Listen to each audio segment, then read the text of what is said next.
పరిష్కారంలో ఏదో జాప్యం జరుగుద్ది. ఆ రకంగా వార్తలు వస్తాయి. అవన్నీ కూడా అదేదో పార్టీకి నష్టం కలిగించేది కానీ, లేదా నాయకుల మధ్య దూరాన్ని పెంచేగా ఉండదు. అవన్నీ కూడా సర్దుకుంటాయి సార్. ఈ పెద్ద ఇష్యూస్ కాదు. రాష్ట్ర సమస్యల మీద ఏమైనా మనం మాట్లాడుకోవాలనుకుంటే, ఇప్పుడు అక్కడ స్థానికంగా ఏం జరిగిందో నేను ఇప్పుడు విజయవాడ ఉన్నవాడిని నేను చెప్పలేను కదా వాసుదేవన్ గారు. ఇప్పుడు వార్త వచ్చింది, దాన్ని మీరు స్టడీ చేయాలా, పార్టీ ఆఫీసులో ఏంటో తెలుసుకోవాలి. సడన్ గా పొద్దున్నే నేను 7 గంటలకి నేను ఏం చెప్పగలను? కాబట్టి పేపర్లో వార్త రావడంతో పార్టీ అదే క్రమశిక్షణా సంఘం ఉంటుంది, పార్టీ రాష్ట్ర అధ్యక్షులు ఉంటారు, మీడియాలో రావడంతోనే స్పందిస్తారు. దాని మీద నేను ఒక అధికార ప్రతినిధిగా నేనేం మాట్లాడగలను?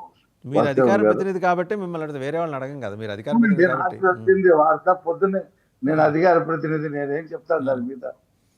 మీరే చెప్పాలి, అధికార ప్రతినిధులే చెప్పాలి, వేరే వాళ్ళు చెప్పరు కదా సార్. దానికి 2-3 రోజులు టైం కావాలి కదా, అక్కడ ఏం జరుగుతుందో తెలుసుకోవాలి కదా. సరే, 2-3 రోజుల తర్వాత మళ్ళీ దాని మీద మాట్లాడుకుందాం. అండ్ రెండోది, తెలుగుదేశం పార్టీ పబ్లిక్ ఇష్యూ ఏమైనా పబ్లిక్ ఇష్యూ ఉందండి. ఇప్పుడు నామినేటెడ్ పోస్టుల మీద చాలా మంది గరం ఉన్నారు మీ కార్యకర్తలు. 8 నెలలు అయింది పాపం.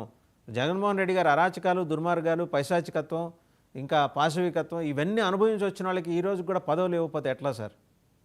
సార్ మీకు తెలుసో తెలీదో వాసుదేవన్ గారు, పార్టీ ఆఫీసులో 3వ ఫ్లోర్లో దాదాపు కొన్ని 30,000 అప్లికేషన్లు వచ్చింది పార్టీ కార్యకర్తల నుంచి. రకరకాల పోస్టులు ఉన్నాయి. అలాగే ఎమ్మెల్యేల దగ్గర నుంచి మార్కెటింగ్ కమిటీలకి పేర్లు వచ్చినాయి. అన్నీ కూడా సార్ట్అవుట్ చేస్తూ ఉన్నారు.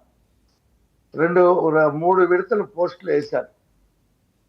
తిరుమల తిరుపతి దేవస్థానం కమిటీ మెంబర్ల దగ్గర నుంచి మిగతా నామినేటెడ్ పోస్టులు 2 విడతలు వేశారు. 3వ నామినేటెడ్ చైర్మన్ పదవుల కోసం ఈ నెల 4-5 తారీఖుల లోపల ఒక లిస్ట్ వస్తుంది. అలాగే క్రమేణీ ఒక్కొక్క లిస్టు దేవాలయాల కమిటీలకు సంబంధించి ఎన్నో దేవాలయాలు ఉన్నాయి. ఆ దేవాలయాల కమిటీల్లో నుంచి రెండోది మళ్ళీ జనసేన నుంచి వచ్చేటువంటి రిక్వెస్ట్లు, అలాగే బీజేపీ నుండి వచ్చేటువంటి రిక్వెస్ట్లు, అలాగే ఇప్పుడు చాగంటి కోటేశ్వరరావు గారు లాంటి నిష్ణాతుల్ని తీసుకొచ్చి విద్యార్థులకి ఒక మంచి బోధన, ఒక మంచి మార్గదర్శనం ఇలాంటి వ్యక్తుల్ని తీసుకొచ్చి పెట్టడం, ఇవన్నీ కూడా ఉన్నాయి. సార్ట్అవుట్ జరుగుతూ ఉంది. అంత ఓవర్ నైట్ చంద్రబాబు నాయుడు గారు కూర్చొని ఇవన్నీ చేయలేరు. కొంతమంది చేస్తున్నారు. దాదాపు ఒక కొలిక్కి వచ్చింది. దానికి నిర్ణీత గడువు ఏం పెట్టుకున్నారంటే జూన్ అని పెట్టుకున్నారు. మొత్తం దాదాపు 25,000 ఎన్నో ఉన్నాయి పదవులు కూడా, తక్కువ ఏమి లేవు. రకరకాల పోస్టులు ఉన్నాయి రాష్ట్రంలో. వాటన్నిటిని కూడా ఫిలప్ చేయాలా అని చెప్పేసి నిర్ణయం తీసుకున్నారు. ప్రతి 15 రోజులకి ఒక్కొక్క లిస్టు అలాగా తీసుకొచ్చి జూన్కెల్లా కంప్లీట్ చేయాలని చెప్పేసి డిసిషన్ చేశారు. అది పొలిట్ బ్యూరోలో కూడా నేను చంద్రబాబు నాయుడు గారు చెప్పారు, గతంలో కూడా చెప్పారు ప్రెస్ మీట్లో. అవన్నీ జరుగుతాయి. దాంట్లో అధిక ప్రాధాన్యత బలహీన వర్గాలకి, బీసీలకి, మైనార్టీలకి, ముఖ్యంగా మహిళలకి ప్రాతినిధ్యం ఇవ్వాలని చెప్పేసి నిర్ణయించారు. ఇప్పుడు ఇచ్చిన వాటిలో కూడా మహిళలు చాలా మంది పదవుల్లో వచ్చారు. ఏదైతే 84 చైర్మన్లు వచ్చినాయో అలాగే తిరుమల తిరుపతి దేవస్థానంలో కూడా మహిళలు వచ్చారు.